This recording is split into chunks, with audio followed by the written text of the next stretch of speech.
Okay, welcome to week 2 of our virtual learning experience. I hope that everyone was able to get their FRQ done and uploaded last night. I'm assuming you're watching this on Monday, but also shouldn't make assumptions.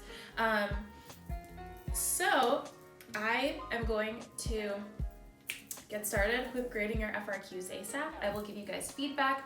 You can always revise your essay and resubmit for a higher score, but it is curved. So if you get a 6 on your first try, that's like amazing, and that's 100. If you get a 5 out of 6, that is a 90. A 4 out of 6 is an 80. A 3 out of 6 is a 70. A 2 out of 6 is a 60. A 1 out of 6 is 50. Yeah, and a 0 out of 6 is a 40.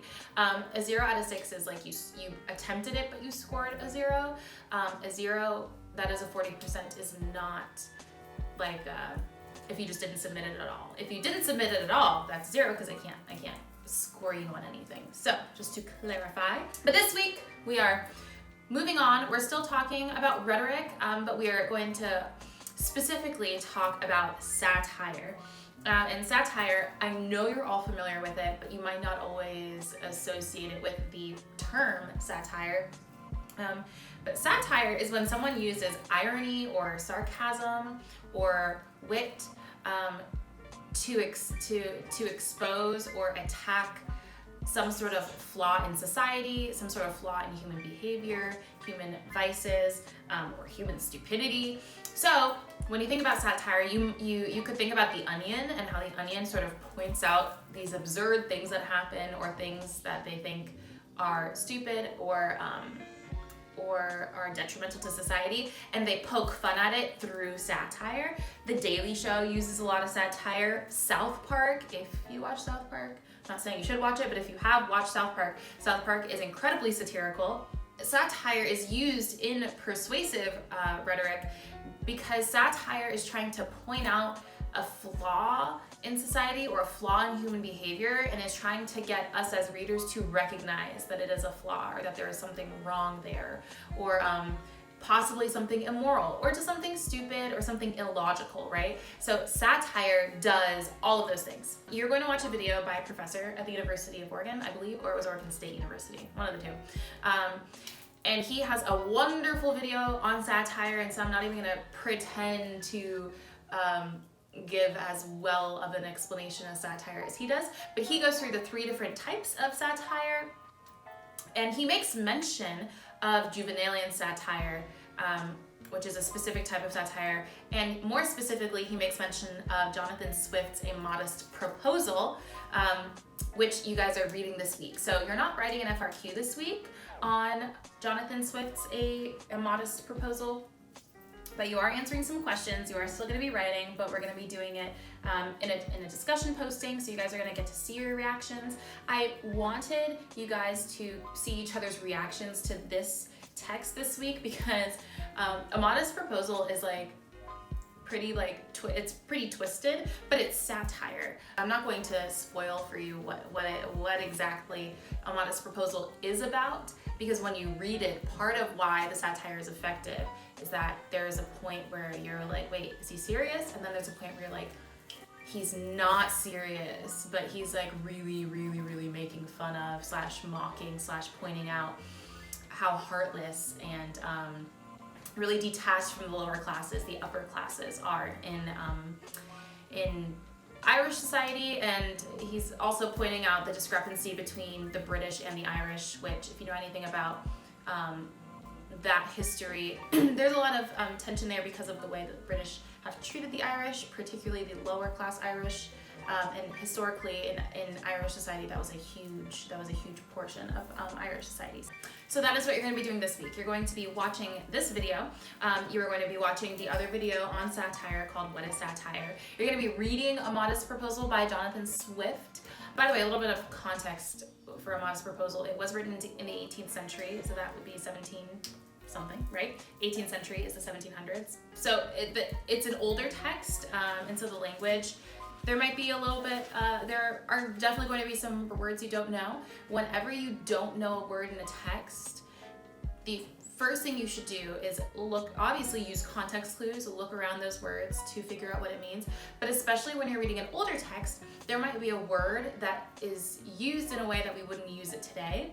And so when I'm reading, I'm constantly, especially when I'm reading an older text, I'm constantly looking that word up, and especially on Google, you can sort of track what it meant during in certain centuries and certain eras. So you want to get really clear on what a word means, so that you're not just replacing a different meaning than what the author is intending. Okay, so you're going to read A Modest Proposal, and I have two different links for you. There's a link on Project Gutenberg. And then there's a Google Books link. It's just a different format, whatever you prefer. I think the Google Books link is more of like a book format online, and the Project Gutenberg is just like text. It's still indented with paragraphs, but it's just like text all down the screen. So it's whatever you prefer. If you have a printer, you can print it out, or you can read it on your screen. It's totally up to you, obviously. I'm not gonna know how you read it. And then you're gonna be doing that assignment, which is answering those questions in the discussion board. In particular, what I'm asking you to look at is, number one, how and why is satire such an effective way to make an argument? Like, why is satire so persuasive? And I want you to write one paragraph on that, 5 to 7 sentences about why satire is so persuasive. The second question asks you to explain how A Modest Proposal makes its point rhetorically. So what is happening rhetorically that helps Jonathan Swift make the point he wants to make? And I do need you to use specific examples from the text to support your answer. I want 2 paragraphs for that, so that's going to be anywhere between 10 and 14 sentences altogether. So if you want to think about it as each paragraph focusing on a different rhetorical technique that the author is using, or that you observe being used in the text, you can do it that way, right?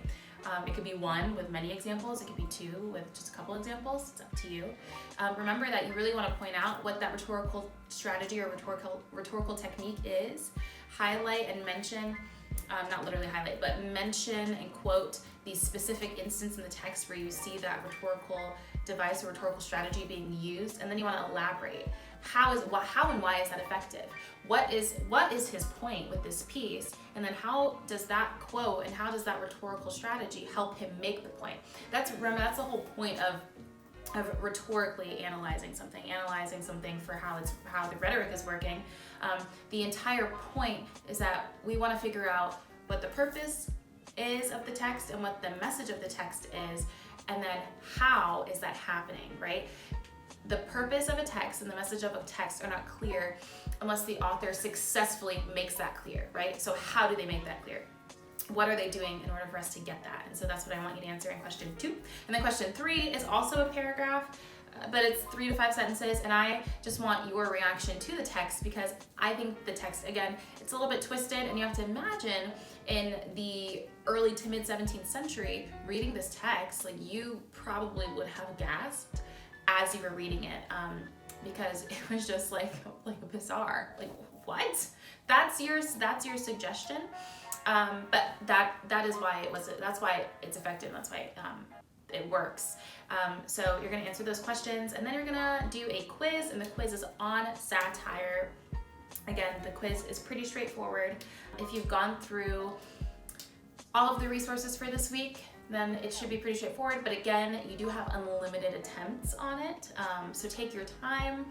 But also remember that you can retake it, and I will just be taking your highest score for that quiz. I do just want to make sure that you guys have a little bit of rhetorical context for A Modest Proposal, and I'm going to try really hard not to give you guys any spoilers, because I do want your reading of it. I do want your first reading to be like a truly organic first reading, where you're gonna like see. I know you're counting my likes. I know you're counting my likes. It's okay though. Really crucial to understand about what's happening rhetorically is that Jonathan Swift is the author. He's the writer. At the time, he published it anonymously, but now we do know that he was the writer of it. But there are two personas. There's him as the writer, and then there's his narrator. He is not the narrator. And you'll see that's clear because Jonathan Swift is trying to make a point through satire, and so he uses this narrator to make that point. That narrator builds his own credibility as this really pragmatic, like, social scientist who has thought really long and hard about these things, and he really does make a point, the narrator makes a point, and the Jonathan Swift writing the narrator makes a point to distinguish the narrator and people in the narrator's class from the poorer classes, right? And so Jonathan Swift writes a lot of emotional language that if you're trying to sympathize or empathize with the poor, you might associate with the poor, but he doesn't do that. What he does instead is he really describes the conditions of the poor, but associates all this emotional language with the impact the existence of poor people has on the wealthier classes. So that's important to note, that there is this distinction between the wealthy and the poor, but rather than let's empathize with the poor, the narrator wants the reader almost to like sympathize with the experiences the upper classes go through when witnessing the poor, right? Not as a, oh no, like we feel bad for the poor, but gosh, can you imagine just how sad it must be for a wealthy person to walk down the street and see like children begging? Like, talk about the inconvenience. That's sort of more of the tone that the narrator is giving, and that the author is trying to, that's the tone that he's trying to create in the piece. So that is something that is happening rhetorically. There's so much more that is happening rhetorically, but I feel like that little bit will give you some more context to really kind of think about how he's achieving his point. How is he structuring the text? How is he creating that tone? How is he building the narrator's credibility? Is he juxtaposing any harsh realities next to each other? Where does he use sarcasm and irony? That's a big one that I really hope you all mention. How is he using sarcasm, irony, and wit to build on this just really bizarre and absurd proposal? A modest proposal. Okay, there's a hint right there, a modest proposal. A modest proposal is ironic for what he is suggesting that we do, or that they do back then to solve this problem. I hope that gives you enough context. Again, we're gonna be meeting on Monday and Thursday from 11 to 12. I really hope you are all there. I'm more than happy for us to read through it together and to talk out loud about what's happening in the text. We can do that. Maybe we'll do that on Thursday, because I think Monday a lot of people have advisement, but Thursday we can really spend that hour to really talk about what's happening in the text. And by that point, you guys would have watched this video and the satire video and let those stir in your mind for a bit. But yeah, we'll meet on Monday at 11 and Thursday at 11. You can email me if you need any help.